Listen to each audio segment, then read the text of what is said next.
Assalamu alaikum and good afternoon, everyone. I'm Dr. Houda Abadi and the founder and executive director of Transformative Peace. Transformative Peace is a values mission-based consultancy focused on conflict resolution, violence prevention, and inclusive peace processes.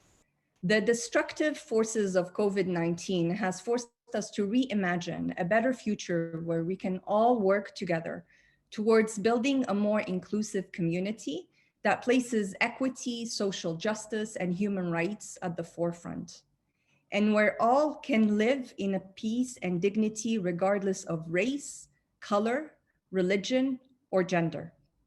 I want to welcome you all to our second transformative conversation series on dismantling Islamophobia in France, finding a sustainable and strategic response. As we all know, Islamophobia is not a new phenomenon, and it's constantly on the rise. Hate crimes against Muslims or people who are perceived to be Muslims is at an all-time high. Islamophobia is far more than simple hatred and hate speech. It is deeply interconnected with racism, xenophobia, and other forms of dehumanization, often in service of those who seek to maintain power structures. Islamophobia is most dangerous when it is embedded in state structures that unfairly stigmatizes Muslims, either in the name of security, national security, or women's liberation, or we also see, as we're going to discuss more tonight, laïcité in France. In 2018, the UN Special Rapporteur on the Promotion and Protection of Human Rights and Fundamental Freedoms stated, quote, "It is very worrying to see that Muslim minority is perceived in itself as a suspect group," end of quote. In 2019, Amnesty International report highlighted a speech by the Interior Minister of France in which he listed very basic religious freedoms, including praying, fasting, and growing a beard as signs of radicalization. The government's unwillingness to distinguish normal forms of religious practices, it leaves millions of French Muslims open to discriminatory and baseless accusations. And in recent months, the French government announced its intention to dissolve the CCIF, which is the collective against Islamophobia in France. The Interior Minister referred to the CCIF as the enemy of the Republic. The French government also announced it will expand security powers into the laws on Republican values. The government's aggressive security approach will make it difficult for victims of anti-Muslim prejudice and bigotry to seek appropriate redress. And tonight, I want to make it clear that Islamophobia is not a Muslim issue or a Muslim rights issue, but it's really a human rights issue. So this conversation tonight will seek to highlight strategies, challenges, and how we can play an active role in promoting equity and inclusive policies that push back against systemic hate and bigotry. Our conversation tonight is being webcast live on Transformative Peace Facebook and will be later archived on the organization's site. For the last 20 minutes, we will be taking live questions from the audience. For those joining us via Zoom, you can submit your questions via Q&A section. We will also be monitoring Facebook page where you can also submit your questions there. I am honored and truly humbled to have with us a dear colleague and friend, Marwan Muhammad. I've had the privilege of working closely with Marwan on various portfolios for the past few years. He is an author and a statistician. After a career in finance, he dedicated the last 12 years to the fight against Islamophobia. He was the spokesman and then the director of the Collective Against Islamophobia in France, CCIF, the most prominent human rights NGO in France supporting Muslims, before becoming a diplomat for the Organization for Security and Cooperation in Europe, where he supported Muslim communities all across Europe, Central Asia, and North America. In 2018, he conducted the first survey of Muslims in France. He also found the Muslims Platform, an umbrella organization gathering hundreds of mosques and Islamic organizations across France with more than 75,000 supporters. He now works as a human rights consultant for international organizations. Thank you, Marwan, for being here, and we're very excited about today's conversation. Thank you, Houda. Always a pleasure. Thanks. So, Marwan, I want to start with a very personal question at the beginning. What would you say, what do you wish you would have known when you first started out in your career and in your activism? To a lot of the young people, young viewers who are watching tonight, what would you tell them who are interested in social justice issues? Any resources specifically that helped you in your journey? Yeah, basically, my involvement with the collective against Islamophobia at the time, it was 2010. It was my first participation on a human rights issue. And before that, I was like a professional, math-oriented, analytical, like efficiency, probability, statistics, and all that. And I would see the world as an engineer, looking for the shortest way to address a problem and to find a solution. So I thought like it was like a rational problem that could be addressed. And because I had no political training or sociological training, historical or legal training, I would fail to understand from the outset the deep roots of current forms of racism. Islamophobia is just one of these contemporary forms of racism. So what helped me in the first few years is first having access to academics who could like explain to me and conceptualize some of the life experiences we would have as individuals, as human beings, and for on the focus on Islamophobia, also as Muslims, and the fact that you can theorize, that you can put words on what you have been living through as a young man, and then as a Muslim man, or as a Muslim woman, or just as a Black, Arab, Asian, or Jewish person in the French society. This would help a lot understand the strategies you need to put in place, and understand that this is nothing new. The previous generation had to face other forms of discrimination, other forms of racism, but the mechanism of structural forms of racism remains the same. It's about power, it's about otherizing a community, it's about constructing a Black, an Arab, a Jewish, a Roma, a Muslim problem. It's just the language that changes and the current shape of the phenomenon. So this helped me a lot.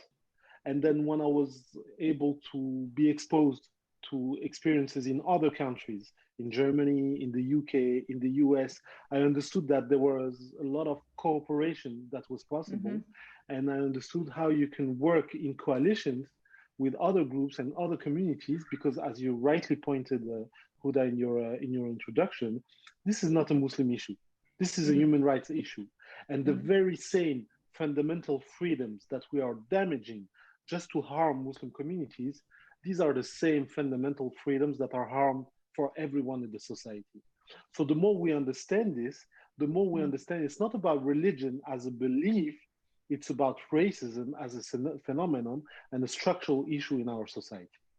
That's what I would say from the outset of what I would have liked to know before signing up as a volunteer, what helped me a lot in the first few months. And of course, all the soft skills you need to have, which I had to learn on a fast track, like public speaking, organizing, time management, and all these things that are really practical when you address an issue under high pressure.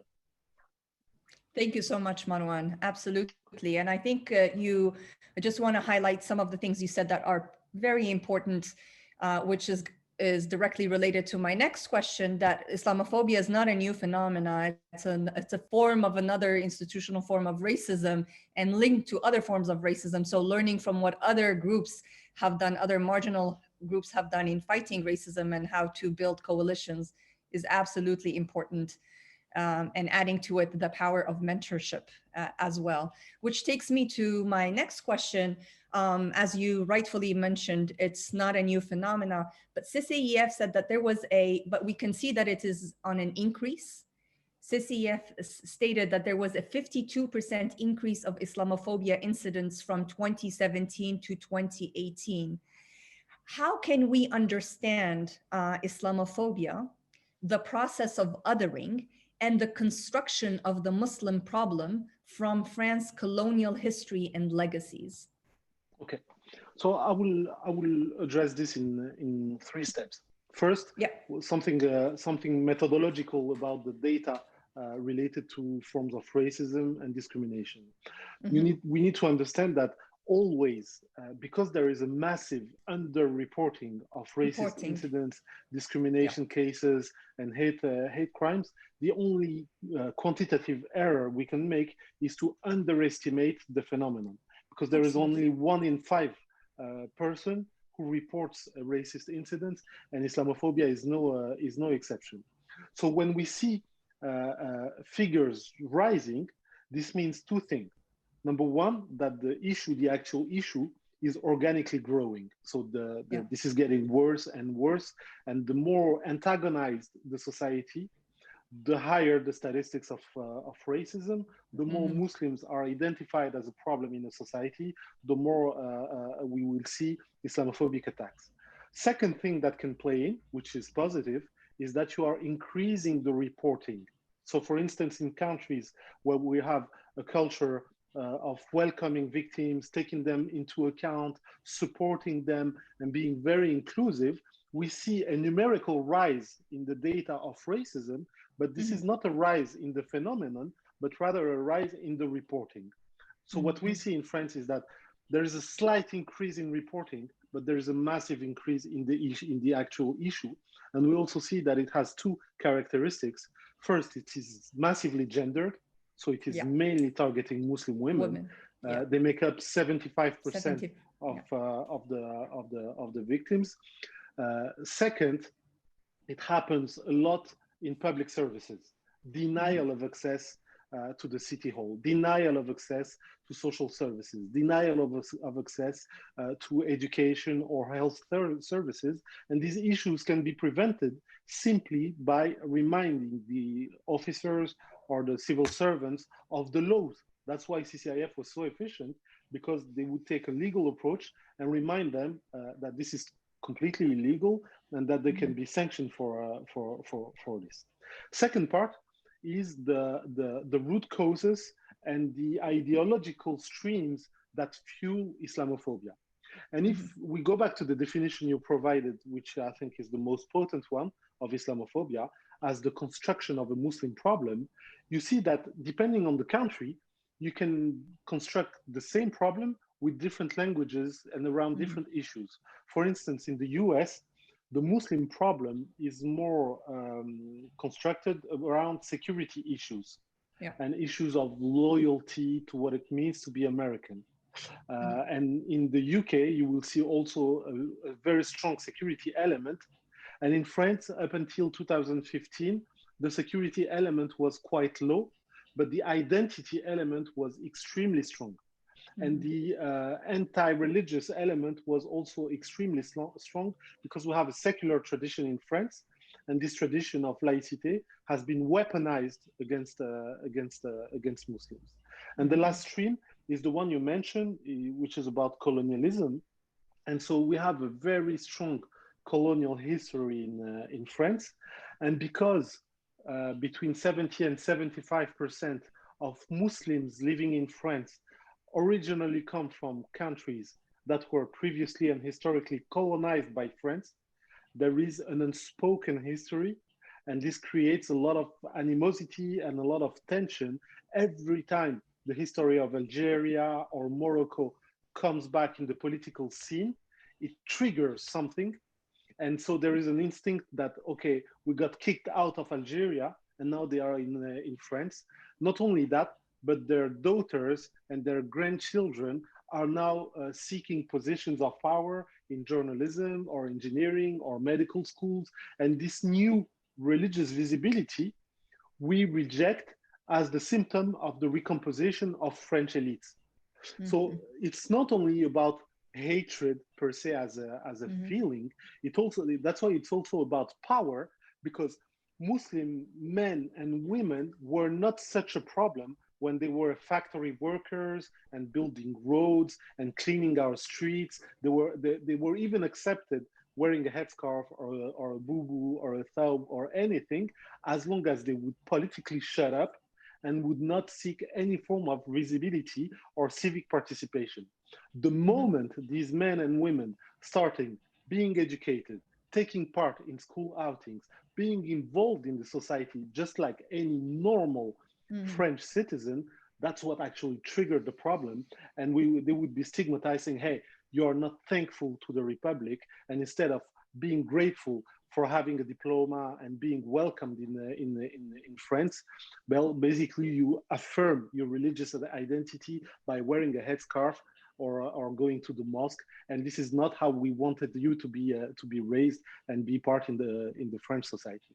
That's why they are stigmatized, and that's why they are targeted. And it's about colonialism, of course, as an unsolved, unaddressed historical elephant in the room, but it's also about like rational, utilitarian quest for power as a preservation of the typical elites in France. Thank you, Marwan. This is actually very helpful and a very thorough response, especially to people viewing in and trying to understand the nature of Islamophobia. Two things that are really important. One is the gendered nature of Islamophobia. We see it also in the United States and some of the work that I've been doing there, the gendered nature and how it impacts women differently from men. Hopefully, towards the end of the hour, we'll speak a little bit more about this, but also the issue of power and explaining specifically how it's related to power and the impact of access to public services and why laws are very important. Which takes me to my next question, Marwan, which is specifically on security and the construction of the Muslim problem. We have seen it in the United States where it's tied a lot to security issues, but right now we see it more and more in France discourse, how it's tied to terrorism and the emergency laws that France adopted in 2015. So we know that the aggressive security approaches to countering terrorism have led to not only the closing of political space, but throughout actually, not only in France, but also the politicization of terrorism and abuse of human rights. Government's excessive surveillance and counterterrorism laws have also been used to silence and crush dissent. In some cases, we know that some suspects can be detained for months without charge or the right to legal counsel, and extensive surveillance powers allows the state to monitor phones, internet, and do public surveillance. And in France, for example, under state of emergency since 2015, it has engaged in systemic discriminatory and abuse raids and house arrest against Muslims.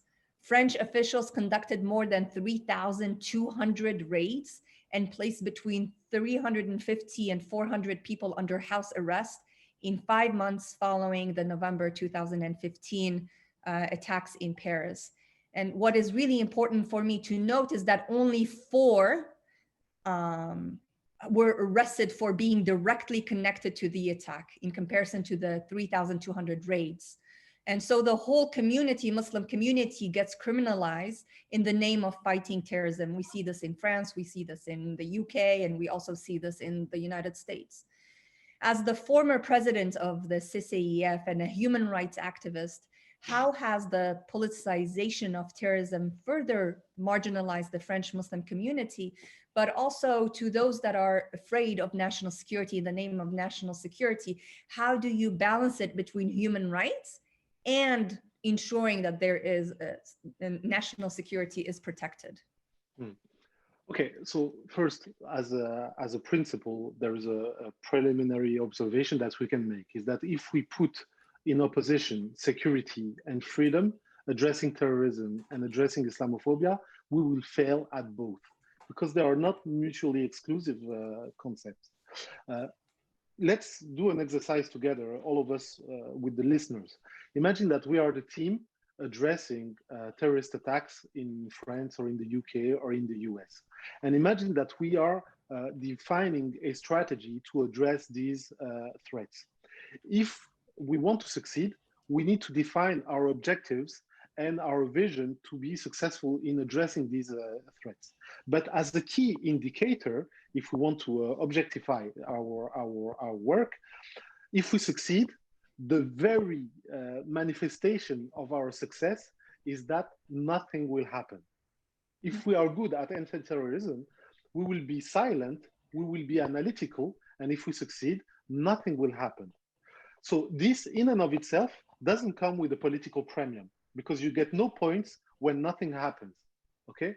So the fact that addressing terrorism shifted from a space of analytical security to a space of political campaigning made it impossible to have efficient anti-terrorist work. Because if you are the Minister of Interior in France, you get no point for being targeted, specific, and analytical, but you get a lot of points with the far-right electorate if you break Muslim homes' door and you raid mosques and you look tough on TV, cracking down on Muslim communities and being visible and vocal about it, saying, "Hey, we are the tough guys. We are coming hard on the Islamists and any separatists or radicalists or any group with a list you can think of."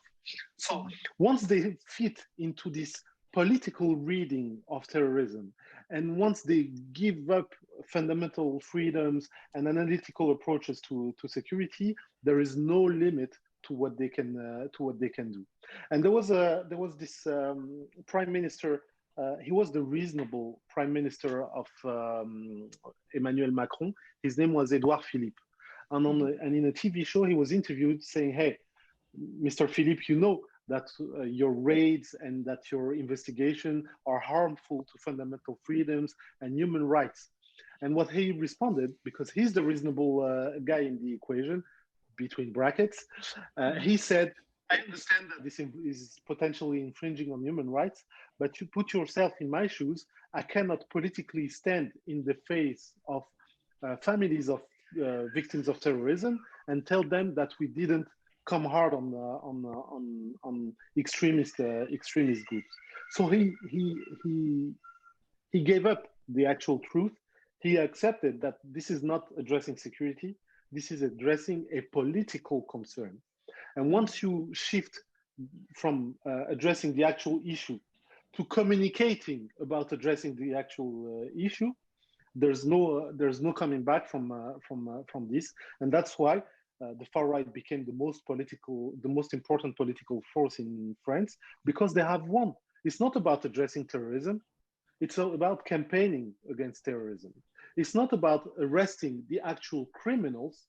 It's about going on live TV and explaining that we closed down the biggest human rights organization in France just because they claim that there is Islamophobia in France. It's about expelling imams because they don't have a valid French paper. It's about criminalizing the people who go to the mosque 5 times a day. It's about reporting your neighbor just because you saw him wear a thawb or because he grows a beard. And people no longer are concerned about the actual issue, but because they are campaigning against terrorism and being very visible and vocal about it, they have the feeling that they've done something about it, when actually they just inflated the problem from a political standpoint without reducing the actual threat. And that's why France is in a higher danger more than ever. We haven't addressed terrorism. We are exposed more than ever to this risk, not only from jihadist group, but now also from the far right and other groups. Yeah, thank you, Marwan, very much. Actually, you reminded me of a study done by ISPU, which is a think tank in the United States, that actually found Islamophobia is on the rise more it goes higher during the electoral campaign years than after terrorist attacks, which proves the points that you are making.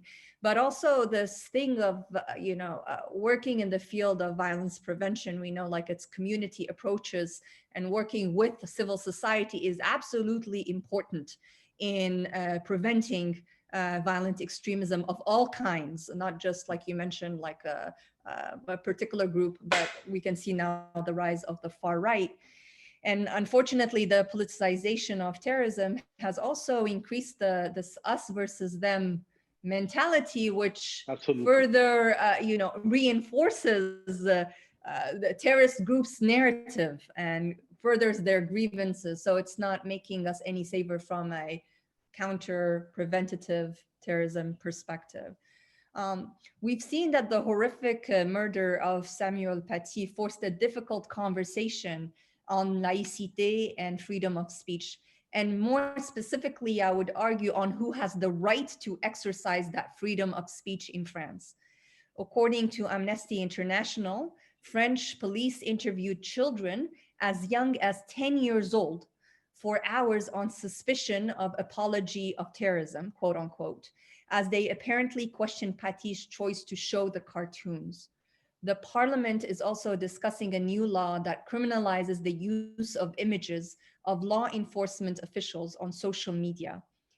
The right to freedom should also protect the ability to criticize the choice to depict religions in ways that might seem offensive to others. President Macron and his government doubled down on anti-Muslim rhetoric and connected marginal attack with Islam. He described the attack as typical Islamist terrorist attack, quote unquote, and also as Islam is a religion in global crisis. Where, first of all, because some of our viewers are not from Europe, if you can explain 101 laïcité, French understanding of laïcité, and then where do we draw the line between freedom of speech and Islamophobia? Okay, so I'm gonna try and make like flash responses, like straight to the point on Yes. on laïcité. Yes. Basically, it's a legal principle enacted by law in 1905, separating political and government institution from religious communities. And basically, the law did two things. Number one, freedom of religion. Any person can practice a religion, and any religious community can go about on their things, doing their things freely. Second, a law of separation between institutions and religious communities. So religious communities cannot lobby institutions to take this decision or force them or infiltrate the government with a specific community agenda. And the same way, the government cannot go to a church or a synagogue or a mosque and say, hey, this is Islam, this is Judaism, this is Christianity, and this is not, which is basically exactly what the government is doing. What they're doing. And we'll speak, we'll speak a little bit about it. My next question is exactly about this. Yeah. So that's it. So that was the idea on paper in 1905, but in the 80s, in the 90s, and more than ever since 2000, some far-right groups first and then mainstream politicians found that there is a possibility to weaponize laïcité against Muslim communities. So the far-right started, in the 80s, they would say, you dirty Arab, go back to your country. And they found that this is like too cliche as a form of racism, but by recoding their language, they were able to appeal to the same electorate and identify the same target and recode saying, we need to reaffirm laïcité as an identity principle, and everybody would understand that they are talking about Blacks and Arabs in the suburbs, and everybody understood that they wanted to expel them and marginalize them, but they would not appeal to your blatantly racist, usual traditional rhetoric. So that's about laïcité. And then later on, there was, as I said earlier, you can construct a Muslim problem any way you like. For instance, the current Minister of Women's Rights, and now she's with the Minister of Interior, she used feminism, she weaponized feminism to stigmatize Muslims, saying, hey, Muslims are about forced marriage, they're about FGM, they're about forcing women, about this and that. And we found that in France, this is absolutely marginal. But if she can use this to stigmatize all Muslim men and women, she will do it. The same with secularism and the same with freedom of expression. So there is this idea that in France, everybody is free to talk and to say whatever they think, whatever they believe. But what we see in practice is that there is really a double standard. For instance, some journalists or some far-right activists they can stigmatize Muslims all year long. But whenever a Muslim says that there is Islamophobia in France, basically now he will be qualified as an enemy of the Republic. President Macron said that France is a country of freedom of expression, but when a Washington Post journalist or when a New York Times journalist said that there is an issue with racism in France, he just called them and say, you take down your paper. Or there is an issue with that. Minister of Education claimed that there is freedom of expression, but when a teachers union criticized him or criticized his policy, he sent a direct order to take down the newspaper. So there is this double standard that freedom of expression is okay for the elites, but as soon as it is used to put the finger on an actual issue in the French society, then it will be criminalized. And the last example is the one you mentioned. The most worrying is that videos and journalist work and human rights activist work has been used to reveal the extent of police violence in the French society. So if it wasn't for these videos, if it wasn't for these pictures taken of police officers lynching black men or Arab men or killing some of them or wounding during demonstration, there would have never been any trial. Okay, so now because this was so blatant in the media and everybody, this conversation is everywhere now. The conversation of police violence. They think that by shutting down the video, they will get rid of the issue. And the truth is that the government is scared of the police, just like any Arab or black man in the society. That's why whenever they are asked about political violence coming from far-right groups or about police violence, they just shut up because they are scared, because they know the moment they acknowledge the actual reality, then there is a demonstration of police officers, very aggressive in the streets, unauthorized demonstrations, even during the COVID crisis, and they will demonstrate against the minister, against the president, and basically, if they lose the police as a supporting force for their government, then they are in front of their population. They have to address the social issues that they created, the racial issues that they created, the geopolitical issues that they created, and they cannot face this.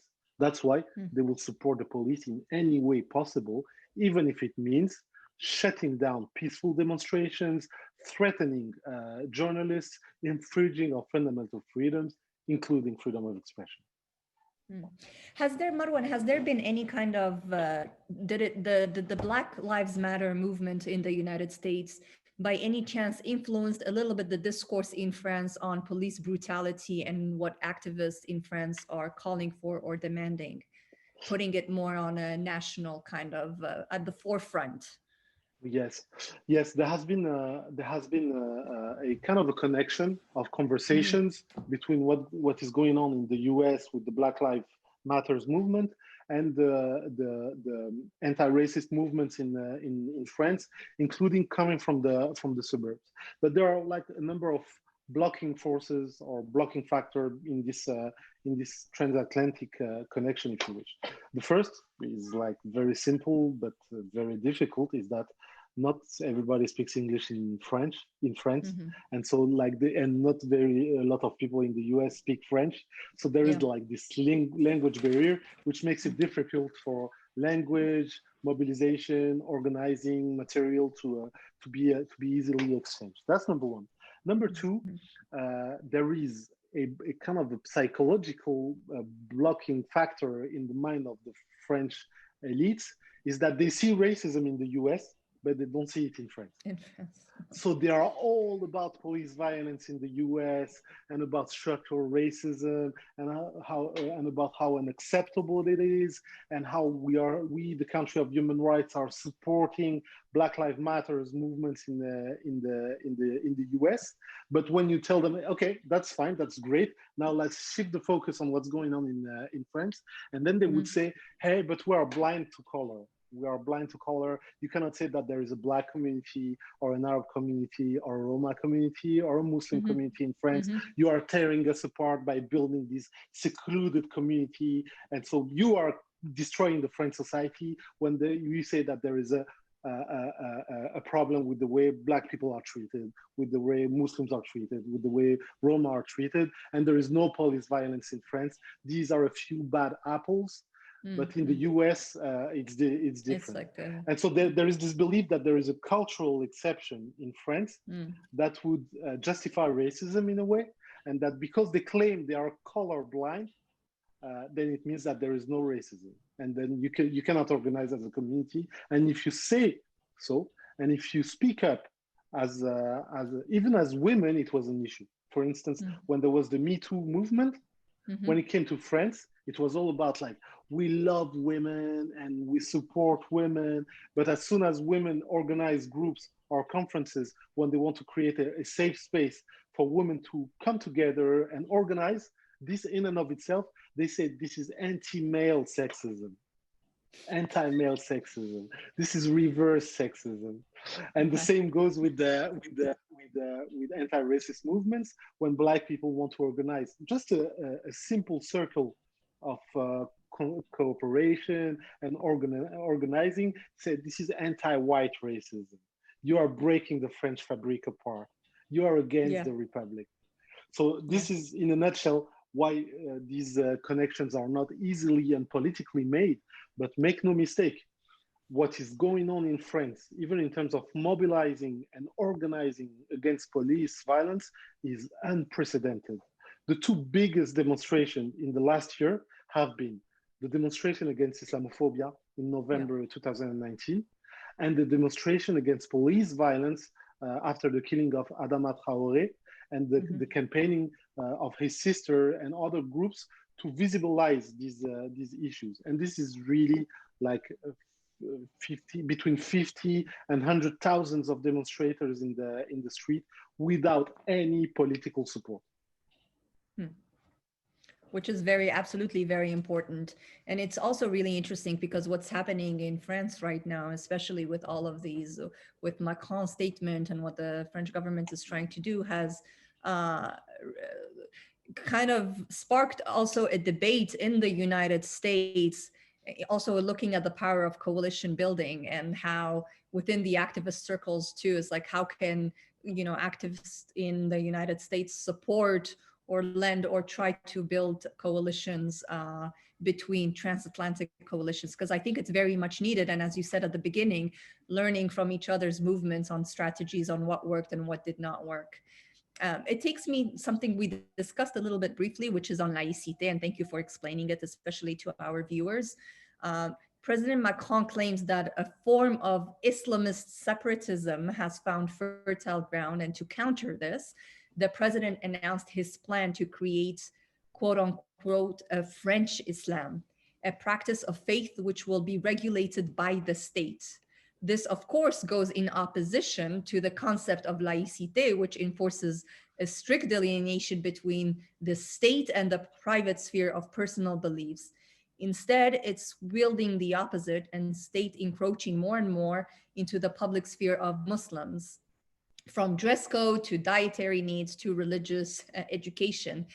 How can we ensure a healthy debate? But also what's more interesting for us is what has been the response from the French perspective in terms of religious institutions? How have they been responding to these claims from the government?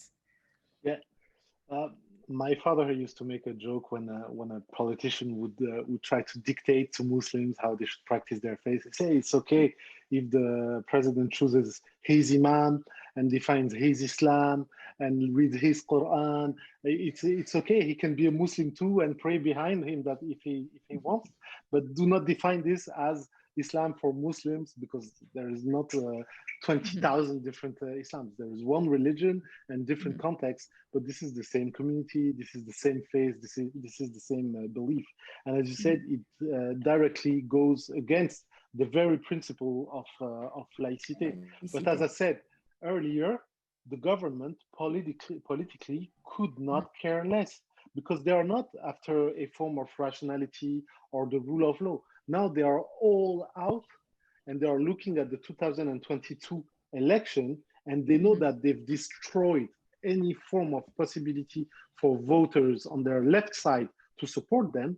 So the only reservoir, the only reserve, in a way, electoral reserve they can look at is on the right and even on the far right. So that's why they want to appeal desperately to the far right electorate. And they think that if Macron goes back to the second round of the election against Marine Le Pen, he's going to win. But basically, if you look at the electorate, there is even now a strong possibility for people to vote for Marine Le Pen just to get rid of Macron. So his assumption that he's going to appear as the reasonable guy by sending out like positive signals just 2 weeks or 3 weeks before the election, this is not valid at all, and we see what turns out. But the response at the grassroots level is, let's say, threefold. You have on one side small groups who are now marginalized and say, hey, see, there's no point taking part in the French society. Look at the way they treat us. Let's go away. Let's go away. And so you have now people by the thousands going to the UK, going to the US, going to the Middle East, just to do something else with their life, saying the same way our parents came to France because they were escaping political violence or poverty or a form of like political adversity. Well, we have degrees, we have a good social background. Let's go to another place and start all over. And they do this without any anger. They just want to move on, and they say, we don't want this for our children. Thank you very much. Goodbye. So that's group number one. Group number two is sociologically, maybe first generation, politically precarious. And these are the typical uncles leading previous generation organizations, and they are scared, senseless of the government. Expressing a form of disagreement for them is already like a militant politics. So when the government says shut up, they shut up immediately. And so when the government said you are going to sign up to a charter of values claiming that the republic is superior to Islam, that there is no place for politics around Muslim communities, that you show your loyalty to the country, and they executed themselves. They say, like we say in Arabic, "Sama'na wa ata'na," and they just applied the order and say, "Hey, we cannot say no." And if it wasn't for the Jewish communities and the Christian communities, say, "Hey, we think there is an issue there. We wouldn't accept you telling us how we should practice our religion. So why do you do it to Muslims?" Then some of them took the courage to say, "Hey, maybe we should reword or work on the draft to change the nature of the charter." But they didn't even discuss the very fact that basically the Minister of Interior is dictating to them the way they should organize and the type of Islam they should practice. So they are massively rejected by Muslim communities, but they are the puppet organizations that the government wants to speak to, because the way the government chooses his acceptable Muslims is based on their level of political alignment. So they go there not because they respect his policy, but because they fear the government. And between these two groups, then there is the immense majority of Muslims who know that basically this is their country, they live here, they are born and they grew up here, and that they hope that this is just going to be a kind of a political sequence and things are going to calm down and that they are going to go on with their own life, and they are just trying to find a way to be French Muslims, to take part, to contribute, because these are factory workers, doctors, engineers, nurses, teachers. They are like plain French citizens, but they are also plainly Muslims, and they don't want to give up neither of their citizenship nor their religious identity, and they don't see kind of an opposition between them. They see that this is a political construct. They reject this, but at the same time they are trying one day after another to find the right balance, not to antagonize the debate, but not give up on their sense of dignity and their sense of agency. That's how Muslims react on an everyday basis. And that's why the Muslims platform that you mentioned earlier is gaining so much momentum, because they are trying to walk this fine line of balance, of equilibrium between like being a plain citizen and Mhm. protecting every sense of dignity and Muslim sense of agency in the way they choose and practice their faith. Of course, in the Republic of France, in a lawful manner, of course, in a transparent manner, of course, but by not giving up anything of their faith and of their self-construction. Thank you, Marwan. Thank you so much. Before opening it up to the audience, I have one last question until I receive questions from the audience. Is we spoke a lot about descriptively, we described the issue and the challenges that the Muslim community in France is experiencing, how Islamophobia is manifested, how it's gendered, how it's related to power dynamics, the relationship between laïcité, which does not make sense, and and the regulation of the state of religious practices, and also between the double standards of freedom of expression. I want us now to focus a little bit on like solutions, or what can we do to address this as individuals or as being part of institutions. So I would say, what can we do as either individuals living in either in France or outside of France, or as institutional actors to integrate a structural racism framework into our anti-racism framework into our work, and to promote racial equity and address the sources of such inequities, and specifically how do we ensure accountability and also like ownership to feel like we're part of the process in finding a solution, so people that leave tonight feel a little bit hopeful that there's something that we can, as individuals can do, and it's not just a massive problem and there's nothing Yeah, we can of do. course. Okay, so first I'm going to address something that is not usually discussed in conferences, is the psychological effect of Islamophobia and the Yeah. way people feel about it, not only as Muslims, but simply as human beings.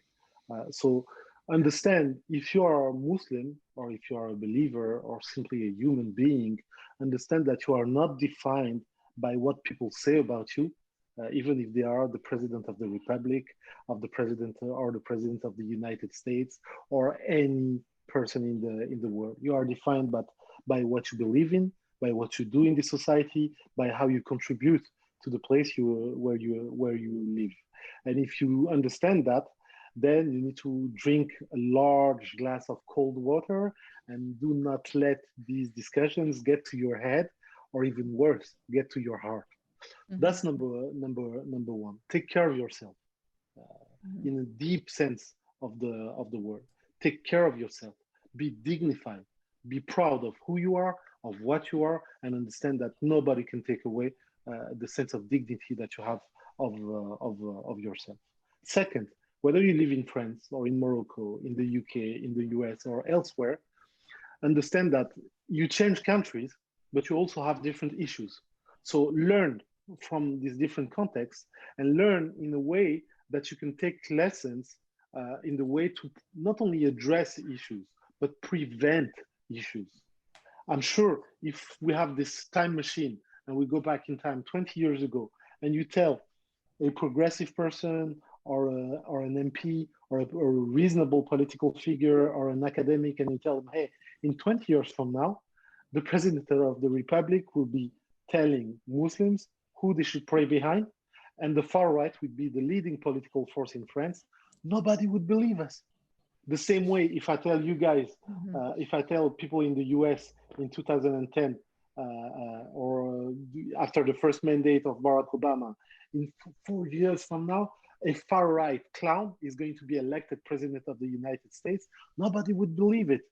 So Mhm. understand that things can happen and that you are not safe from this. And any fundamental freedom you take for granted is not actual. You should fight for this. You should fight Mhm. to protect it. So it's about coalition. It's about supporting marginalized communities in other countries. It's about raising awareness also, because what has been very efficient in the last few years in France is also the international exposure we would get when we talk about these issues. France couldn't care less about the way minorities feel about the current situation, but they do Mhm. care about the way the New York Times covered the issue. Mm-hmm. Yeah, we don't care about, if I want to speak blatantly, we don't care about how Arabs feel, but we care about the Americans, about how Americans feel about us. And if they think that we are the country of Amélie Poulain and romanticism and baguettes and fine wine and so on and cultural excellence and blah, blah, blah, and all the cliches we have about France, as long as it's like that, it's fine. But when we show the ugly truth of how social issues are not addressed, racial issues are not addressed, then that's where they move to action. And that's why Emmanuel Macron was so eager to call New York Times journalists or political journalists and say, hey, we need to speak this through, we need to talk this through, you don't understand, let's go back together, let's make France great again. So just raising awareness, discussing the issues, conducting field mission and study trips to France, being connected with everyday people in France so that they can give you a feel of what's going on and not only the most visible figures, this is helping a lot. And then when there are complaints, I'm saying this for our friends and colleagues who are working in international organizations, when there are formal complaints, whether it be with the UN or the Council of Europe or any international organization, get involved. Look closely, look thoroughly at what's going on, and do not turn a blind eye on these situations. Marwan, thank you so much. I think this is really key and very important, especially to giving us some food for thought when we leave, what we can do to support the issue and cause. And just to summarize again, because I think it's really important, is taking care of yourself, especially mental health, how important. We don't talk about this, the psychological effects of Islamophobia, absolutely, especially our children feeling and opening the television and radios and feeling like they're a problem. And the toll that it takes on them is critical for us to address and to be unapologetically Muslims and proud to be. Taking lessons and learning from previous experiences, fighting for fundamental freedoms and not taking it for granted, raising awareness, which is very important, and the power of coalition building is absolutely important, and to be getting involved. And I would say, does it mean to be good allies, and to always question ourselves, what does it mean to be an ally to a particular cause, and how far do we commit ourselves to that particular issue? So I got some of the questions from the audience that I will be reading out to you, Marwan. One of them is, are the campaigns to boycott French goods by consumers in Muslim majority countries constructive, or do they add fuel to the fire? What is a constructive way for non-French citizens to register our opposition to state-led Islamophobia, racism in France? Yeah, what I found about the boycott campaigns is that they are equally as efficient as they are informed. So the more a boycott campaign is focused, the more it is informed and explained, the more efficient it is. So when there are campaigns which are like explicitly violent and defying, and when they condemn France altogether with no specifics, it's not about a specific argument of policy, but they are saying like France is racist, we hate France, burn French flags, and boycott any French company. This is not helping a lot, because the way it is treated at the national level is, look at these angry people around the world. They hate us specifically for who we want to be, a country of freedom, and they burn our flag. This is very aggressive. We don't understand. And clearly it's about hatred. They hate us for our freedoms. So this doesn't perform well, except in the foreign ministry, where they see that there are actual threats on French businesses around the world.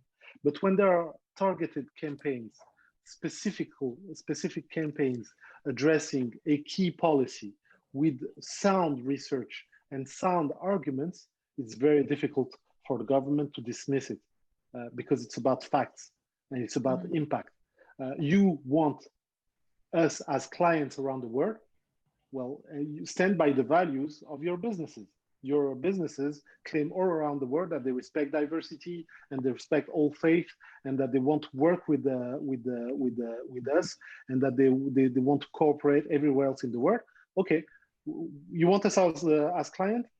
Please accept us also as workers and respect the people who share the same religion with us and the same humanity with us. Because as we said, it's not only about Muslims. Yeah. Mm-hmm. So these boycott campaigns, I'm not going to give like advice to foreign governments or to communities everywhere else in the world. Do what you think is right in a rational manner, but make sure it's targeted, reasonable, balancing the approach, informed, and efficient. If you want to be constructive, and you can also voice your concerns on social networks. You can address and send formal letters to the French embassies. The more it is rational, informed, and balanced, the more efficient it will be, and it will not be easily dismissed by part of the French elites. Thank you, Marwan. We have a lot of questions coming in. Okay. So the second question that I have is, more than just talking about it, isn't it better to get on the streets and make our voices heard as the Black Lives Matter movement is doing? Yes. Okay, I'm going to say something maybe shocking. I'm not a huge fan of demonstrations. For a very long time, I was not a fan of it for one specific reason. It is dangerous for the people who demonstrate. If they are Black or Arab people or Muslims or people living in the suburb and they demonstrate against political hardship, and even if the struggle is noble and justified, it is dangerous for them. So as a NGO leader, I would always err on the conservative side, because they don't. If they see on the first line of demonstrators, young people from the suburb, mainly Black and Arab people, then they will use tear gas immediately, and sometimes in the margins of demonstrations, there were people killed. I grew up listening to rap music, and every year we would have a different album saying "This brother rest in peace, this sister rest in peace," just because they were killed on the margins of demonstration. And when police officers were taken to court for these killings, there was mainly impunity. So for a very long time, I was quite conservative about this. And when we see that there is really momentum around a campaigning issue, and we are able to guarantee a good level of security for the demonstrations by bringing together coalitions and being very visible about it and organizing around it, then of course I would be like first to sign up to it. And it is efficient. In 2018, the demonstration against Islamophobia was historical. It was historical in terms of political impact, because everybody saw that so many people are against Islamophobia in France. We give a lot of attention, media attention, to the racists, but the truth is, the everyday people, they feel for Muslim communities. And if you tell them, okay, this is hurting us, come together and support our campaign on this issue, they will say yes, and they will be present. Second, the fact that Muslims come together, it gave them such a sense of pride, and everybody was talking about it for a month, and even now they refer to it, they have like tears in their eyes, because it was a very strong moment of dignity. So yes, I'm all for it, provided that it is seriously organized and planned, with clear slogans and very strong security measures around it by the organization, and of course in cooperation and in transparencies with the local authorities. Otherwise, what we had in the past is that our brothers and sisters pay the price for this demonstration. And as human rights activists and as NGO leaders, we always think about this, and we want to avoid this for our brothers and sisters, and for anybody really. Thank you, Marwan. Going to the next question, does it really worth it? Is it really worth it to stay in France for Muslims? If we try to compare their situation to other persecuted minorities over the world and histories, Many could not return to their origin, Afro-American, for example. Muslims can still migrate again. Why still fight? Yeah. Okay. So I said it earlier. I think that depending on the country, you are going to face different issues. So, for instance, if a French Muslim goes to the UK, usually he will have more social capital and a higher level of degrees. So his life experience in the UK will be usually better than the average. But the typical Muslim in the UK doesn't live the same life. Many people in some deprived area in the UK, whether they be Muslims or not, are facing huge social and economic and even racial hardship.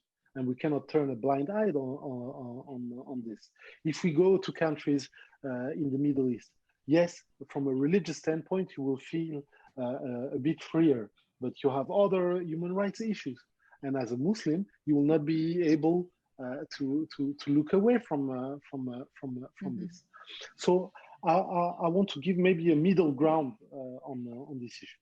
If you feel that psychologically, religiously, you are in a bad spot at the moment, and that you feel for your children, and that you don't have the means to resist, and you feel that you are really and deeply affected, and you have a reasonable opportunity to spend a few years in another place, or start all over again from scratch in another country, that's fine if it's a mature choice and that your level of consent for this choice is really informed. But if you think from an idealist standpoint that just by going back to Egypt or Morocco or Algeria or Turkey or wherever else in the world, problems are going to disappear, that's not realistic, because you are going to find other issues. Maybe you will be better suited to address these issues, but there is no paradise on earth, and you will always find, especially as a Muslim, if you have a sense for justice and you want to address key issues, you will find that you changed context, but you didn't change your heart and you didn't change your mind. So it's good as an experience to spend a few years in another place. Not everybody has this luxury. If some of us also, and I share this opinion, want to, okay, we spent decades in France. That was good. We had a life experience that was really intense and rich. Some hardship also. We did our bit. Now we want to start all over somewhere else. That's totally fine.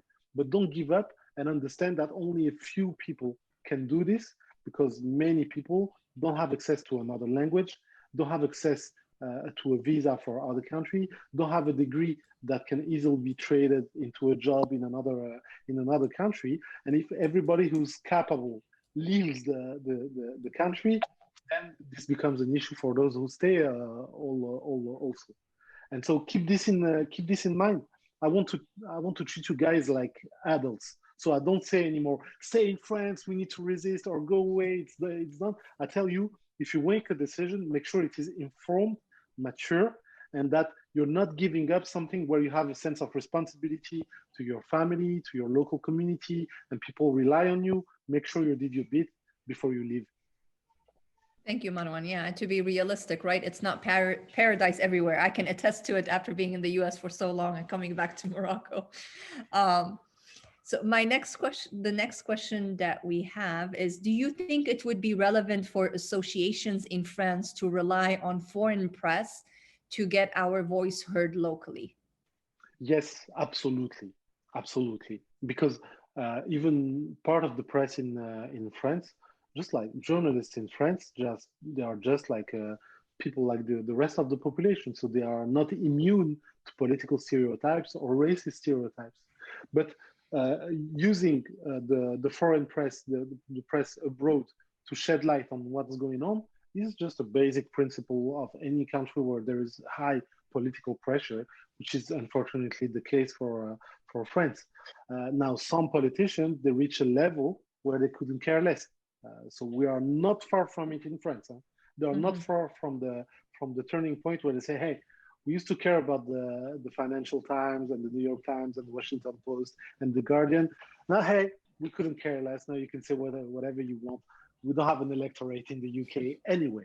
Thank you very much. But you can come to visit the Eiffel Tower and spend your money in our shopping centers whenever you feel like you want to watch a romantic movie. So we are not far from there, but until we reach this point, raising awareness in international media and in international organizations and in universities and in all fora where there is a level of empathy and concern for human rights violations, this is positive. This has to be done.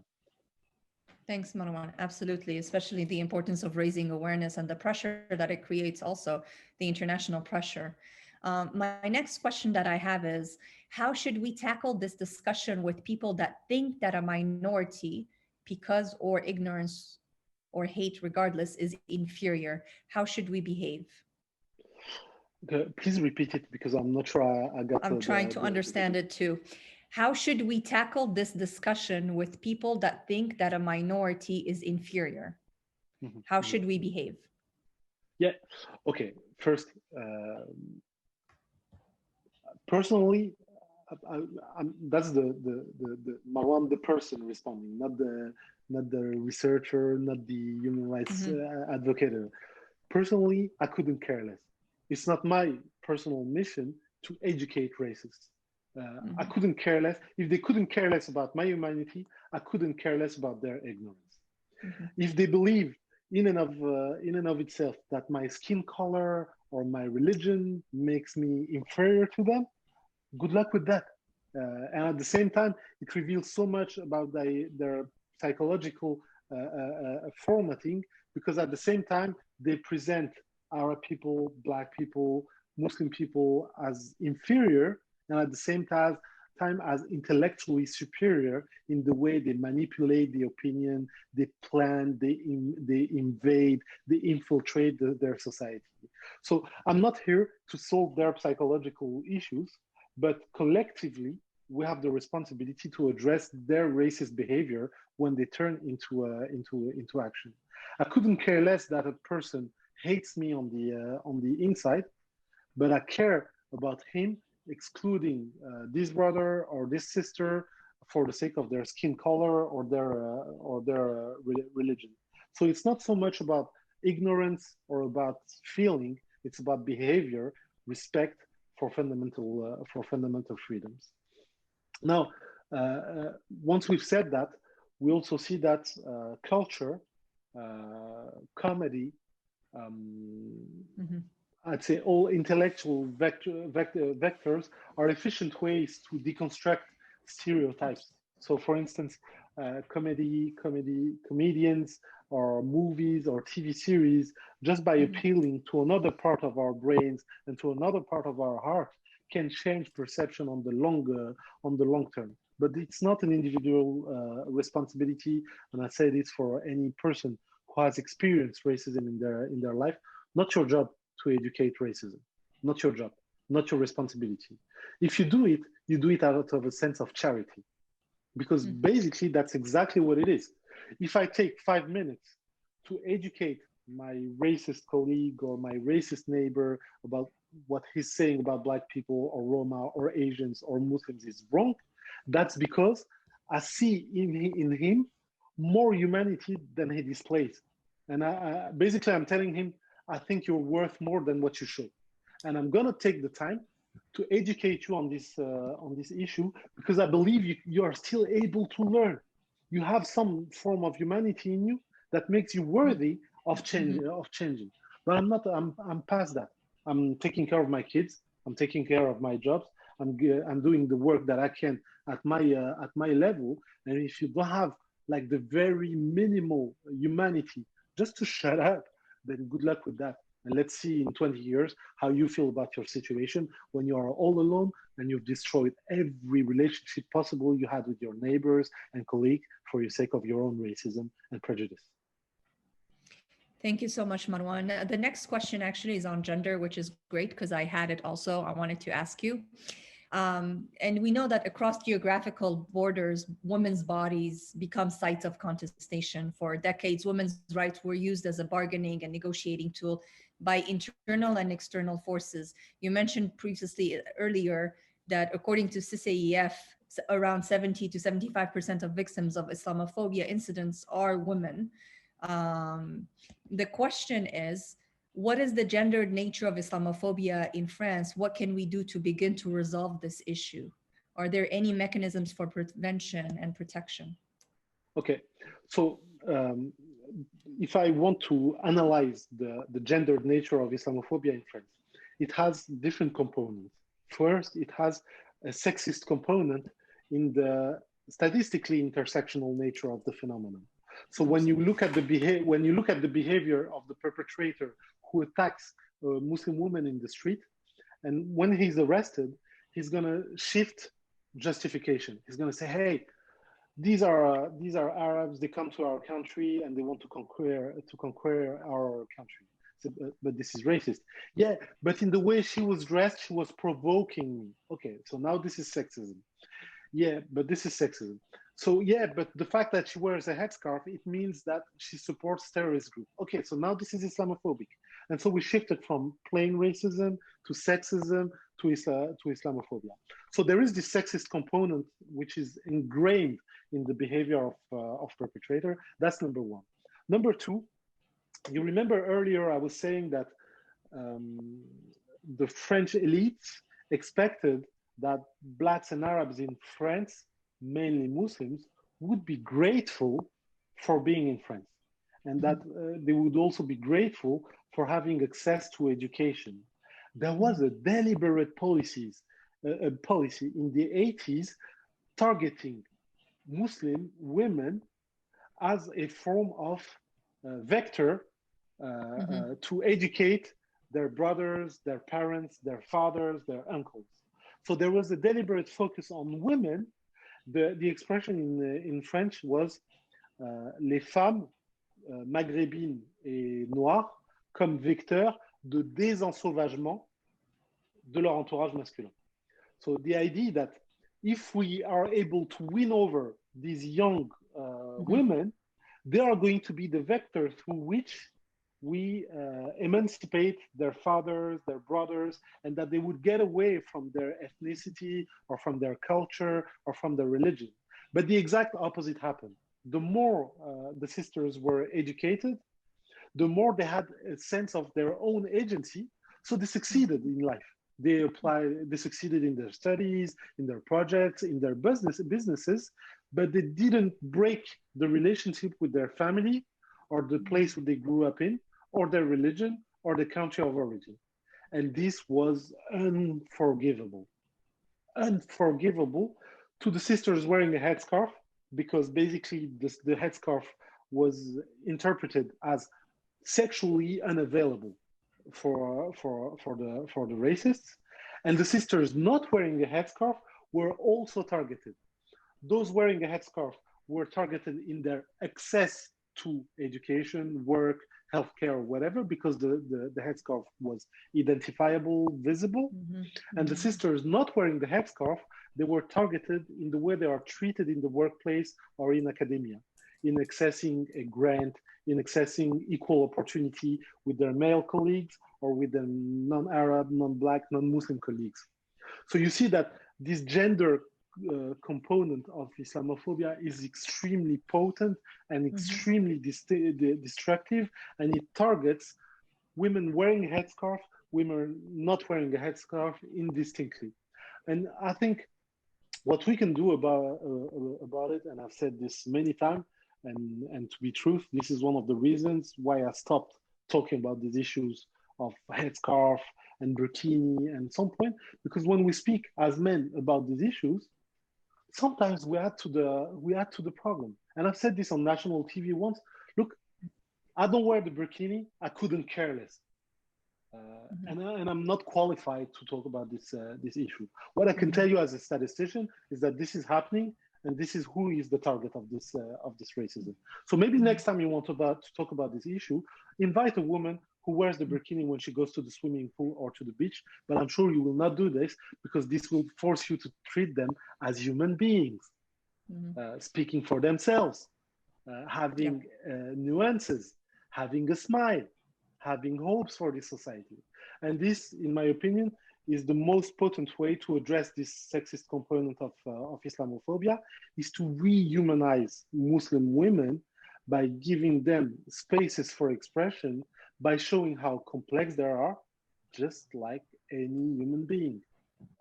And so this is extremely relevant for the sisters wearing the headscarf or not. This is extremely relevant for sisters wearing the niqab or not. And so the more we show their subjectivity, their diversity, their sense of agency, their flaws also, just like any normal human being, the more it will be difficult to brush them with the same tool and to expel them and dehumanize them and then justify their exclusion and their invisibility in the French spectrum. Thank you so much, Marwan. It's actually an issue that I'm extremely passionate about, looking at the gendered component. And we see sometimes how women have been instrumentalized from both camps to ensure that we give space to Muslim women also to speak on their own behalfs, and they have agency and that they can understand. But something that is really interesting, and I just want, it's great to see, is the fact that you also brought the diversity of Muslim women in your response, which I think sometimes is also missing even within the Muslim voices or the Muslim space, that it impacts Muslim women in different ways, and that there's a complexity and a diversity that we need to ensure and address to make sure that we ourselves, when we address Islamophobia, we don't commit the same kind of mistakes that the Islamophobes are doing. But it also talks about, when we discuss the notion of Islam, the gendered aspect of Islamophobia, you related it back to sexism and, you know, Islamophobia and how it's connected, but just the power of intersectionalism in general, and why even the response to Islamophobia, I'm a firm believer that it has to be intersectional as well in nature. With this, we come to an end of our session. I want to thank you so much, Marwan, for a very thought-provoking conversation and very engaging. I also want to thank our viewers who've attended. If you have any last thoughts, Marwan, that you want to share with us? Yes, I just would like to thank you, Houda and Tasha, for organizing this, and thank you, Transformative Peace, for this work. As some of our viewers may or may not know, this is a new organization conducted by Houda for the last year, and this is really promising. Personally, I had the pleasure to know Houda for many years now and to work with her, and I couldn't think of someone more capable, more legitimate to conduct this kind of work. So if among you have needs for support, for expertise, for experience in the field of human rights, in the field of conflict resolution, community building, organizing, or even from an expert perspective, I couldn't think of someone more competent than Houda for this. And so it's my honor to be with you tonight. And I feel a bit ashamed, because in this discussion, you should be the expert and I should be the one asking questions. So I thank you for this, Houda. Marwan, thank you so much. I'm always honored and humbled to work with you, and it's really wonderful to work with you again, and hopefully, inshallah, more future projects together. Thank you again, Marwan. Really appreciate it. No problem. Thank you, and thank you all to our viewers. Thank you all. Take care, man.